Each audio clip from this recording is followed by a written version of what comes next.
Hi, this is Belinda Colubriale and this is Talking High Performance with Belle. So I'm making this podcast for people who want to live their best life, people who know that there's more in them, but they just don't know how to get it. So there's a gap, something's missing, I'm making it for them. Welcome back to another episode of Talking High Performance with Belle. And I'm really excited today to be talking about another topic all around improving our efficiencies. And today I want to talk about the secrets to success for those living life in the fast lane, where you feel like there's a lot on and you want to thrive both personally and professionally. So I've called this episode Fast Forward to Success, the Busy Lane Edition. And as we go through life, there's quite often things that we want to achieve or big goals that we have, but the way that we're currently living holds us back from reaching those goals. And if I had $1 for every time someone said to me, Belle, I don't know how you do it, I'd probably have that dream tennis court in my backyard by now. But I don't, and I'm settling for playing table tennis at the moment on our outdoor table, which is actually quite fun. But I still do aspire to have that dream. But I'm not sharing this to boast. I'm sharing it because if I can manage it, so can you. And it's absolutely achievable. And there was a time in my life where I didn't feel like I could achieve this.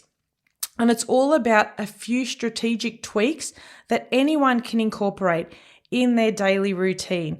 And that's what this week's podcast is all about. It's about embracing the concept of good busy, whatever that looks like to you, so that you can live life in whatever your fast lane looks like and do it quite effortlessly when you have the right tools in place.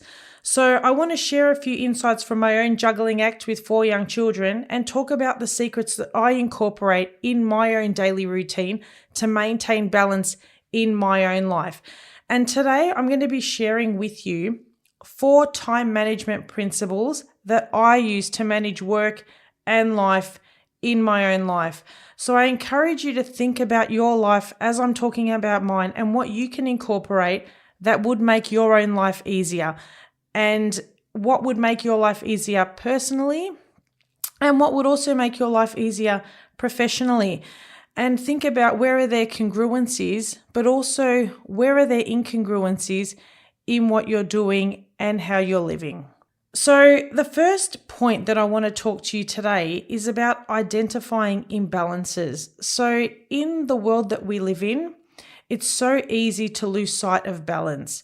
And imbalances can manifest in various forms. It could be that you feel like work is dominating your schedule and you don't have time for the simple day-to-day things that you want to do. Go for that walk, take that Pilates class, spend more time with your kids. It could be that you're attached to various forms of social media or YouTube, and that sends you down a spiral as well that you don't want to be on, and you neglect self-care. So identifying imbalances is really, really important, and it's the first step towards regaining control in your high performance journey. So I'd encourage you to take a close look at your day and your weekly tasks and go, are there responsibilities that I'm doing, or are there things that I'm taking on that are overshadowing how I actually want to be living? You know, what about when you think about others? Are there priorities that you're doing for other people that you're not doing for yourself? And recognizing these things is really, really important.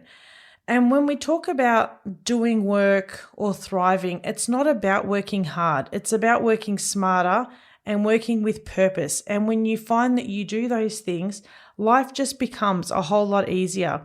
So when I felt like I was in the trenches, when my twins were babies, I felt there was a real imbalance within me. And it was only when I began to realign my priorities and design a life that I was passionate about that things started to move. So I had to recognize that nobody was going to do that for me, and placing blame wasn't going to help. If I wanted a life that I was passionate about, there were things that I would have to change. And I had to identify in my own life what was missing at that time. And I had to make decisions that were congruent to me. And these weren't always decisions that were easy to make. You know, and for me, this began with having time for myself in the morning and changing my morning routines, where when I created that safe space for me, it really helped me to stay balanced, and it helped me to realize what I wanted from my life. So if you think about your life at the moment, where is the imbalance and what is one thing you can do to begin to change that? That's point one. Point two is to play to your strengths. So efficiency isn't a one size fits all concept. It looks different for everybody. So some people are more efficient in the early hours of the morning. For others, it's mid-morning. For others, it's at night. Definitely not me at night. I'm like a dead person walking. But it's all about finding out where are you stronger and playing to those strengths. And it's all about understanding this and using this to tackle the right tasks at the right times. And high performers are really, really good at doing this. So if they're productive in the morning, they won't book their diary out or tackle hard things later on in the day. They'll play to their time strengths when their mind is sharp. So if there's things that need to be done that require an open mind, that require a clear mind, they'll do this at the sharpest time. So if you think about yourself, what are you prioritizing at what times of the day? So our daily routine is a really powerful tool for shaping our high performance lifestyle. So if you have a look at what you've got on, think about, are you doing the things that you should be doing in the right time frames? And where can you infuse some purposeful productivity into your daily rituals? So reflecting on your routine really allows you to design a schedule that supports your lifestyle and ensures that you tackle what you need to tackle at the right time. And it helps to preserve your energy as well. So if I relate this to an example in my own life, I receive a lot of communications from the kids' schools and kinder, and I could spend some mornings, if I wanted to, going through all these emails, and it could take up a decent amount of time. And, the parents listening out there will know that there's a lot of communications out there these days. There's emails, there's WhatsApp groups, there's text messages. But I don't do that. Instead, I put notifications on silent. And then when I'm in between tasks, I could be waiting at the school pickup or on the side of the road waiting for an appointment. Or when I'm tired and the kids have gone to bed and I'm just, in the middle of a commercial or an ad on TV, I'll check these and I'll do the quick things that need to be done then. I'll never use my most important time of the day to check things that matter but don't matter right then, because it's not moving me closer to my goals. And I've become really in tune with playing to these time strengths and managing my routine that way.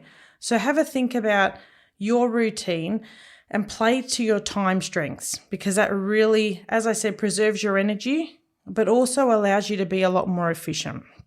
That's point two. Point three is all around prioritizing tasks. And the art of prioritizing a task is a skill that separates a high performer from the rest when it comes to reaching your goals. And identifying key areas in your life and working around that to really align your objectives, what you're doing to where you want to be, is super, super important. And it's important to think about what tasks are not only maximizing your productivity, but also really resonate deeply with your overarching goals. So when you can prioritize tasks, it allows you to focus your energy on activities that really move the needle forward. And it gives you that sense of purpose and direction. And sometimes prioritizing tasks can be hard, because when you're in the grind of the day or the grind of the year, everything can become a blur. So it's really important sometimes to take that step out and go, okay, these are the different areas of my life. Am I working the way I want to work? Am I prioritizing in the way that I want to? Or is there some readjustment that's needed? And do I need to realign my compass to head me back in that right direction? And all of the responsibilities that you may have may not be the responsibilities that you may need. And sometimes a tweak is needed, not only yearly, which is quite often when people do it, but in between, retweaking monthly, retweaking weekly, and even every day until it becomes second nature. Is this the best thing to be doing at this time? Do I need to catch up with this person on this day? Is there a more efficient way to do this? And it also involves thinking about non-priority tasks that could be eliminated. So when we, zoom out and go, okay, what am I doing? And is this a real focus? A lot of the time people find that things that they're doing actually shouldn't even be a thought, or they don't need to focus on. So thinking about what can be delegated and even what can be eliminated is really, really important. So again, it's about choosing the most impactful strategies that align with your goals. And, mid-year, my family and my parents were going to Italy for 3 weeks. And it's so easy for me to get swept up in the planning and the exciting part of booking holidays and accommodation and doing this, in times when my mind is super sharp because it's so exciting and I can't wait to go. But I'm also really conscious that if I do this, I could spiral downward and spend the next few hours doing it. So I'm like, okay, I'm not going to use my most efficient part of the day to be researching on Google or on bookings.com. I'll use my less productive time to look at hotels or houses because it doesn't require maximum brain power to do these things.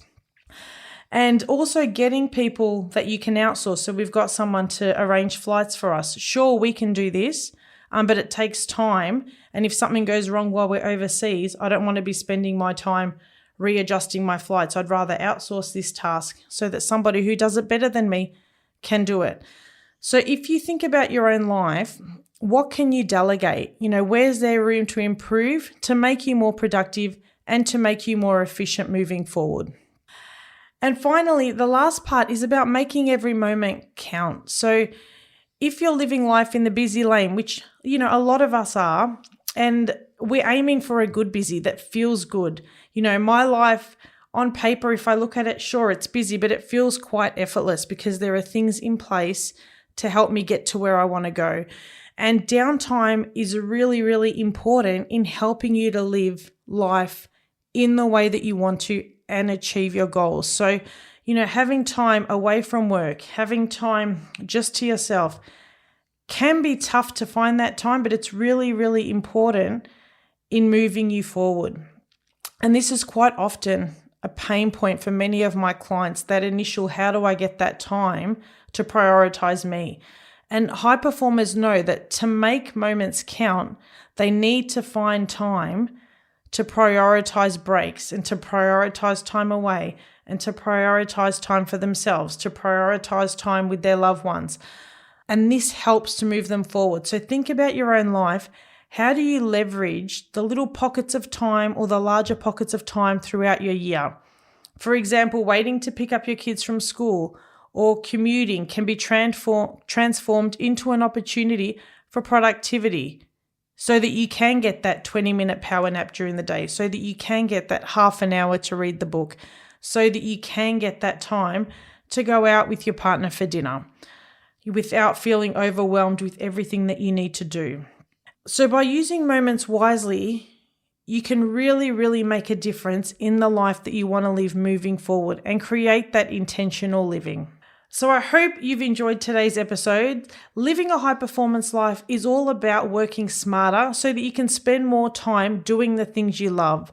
And these tips aren't just ideas, they're practical tools that have helped me in my daily life and do help me day in and day out. And they help my clients live a life that they feel passionate about. So think about them as tools in your toolbox on your journey to a life of success. So whether it's identifying imbalances, playing to your strengths, prioritizing your tasks, or making every moment count, these simple ideas make a huge difference in helping you to live life in the fast lane and feel that success and feel that engagement and passion. So embrace them, and may each day bring you closer to a life filled with purpose and resilience.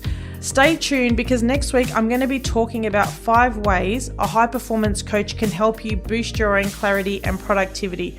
So until then, live a successful, purposeful, and fully charged life. Your coach, Belle.